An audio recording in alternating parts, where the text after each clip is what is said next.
things are French, basically siège, arrière-garde, tranchée, and artillerie, infanterie, and so on, and so on, and so on. Abordage, and so on. So, but after World War I and World War II, the opinion about the French military was a little bit inflated and diminished, and the opinion about the Prussian and German military was up.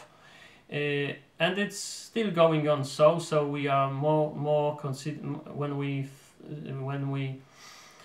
think about German language, we would think mostly about Jawohl, Herr Kommandant.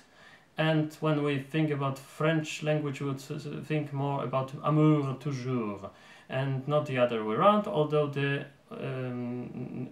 in the early 19th century, every educated person would be thinking otherwise. They would think, for instance, that the French language would be connected in the minds not only with the philosophical thinking, of course, but also with oui sergent and so on, à l'attaque and so on. And the Germans were connected, were considered as a nation of poets and writers, which is because they were in the early 19th century trying to create the national spirit.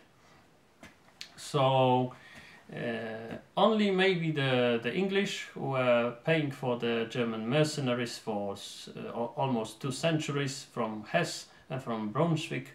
They were thinking about the Germans even earlier as the nation of soldiers. And it's of course connected with the with how people perceive this harshness and softness of the sounds of German or French language and all languages. There was a remark that perhaps the Germans are more tolerant than average, than European average, for homosexuality. That may be true, because for instance when the mayor of the city of Berlin, Klaus Wowereit, he was openly gay. He said it openly that ich bin schwul, and it was a comedic way of, and everyone was applauding him. So maybe it's really a better thing. I don't know. It's a hard thing to answer, but it can be true.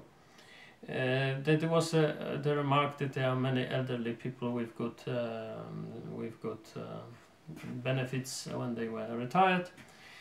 So this is more or less the remark typical for every Western nation, which is well off, maybe well off than Portugal, for instance.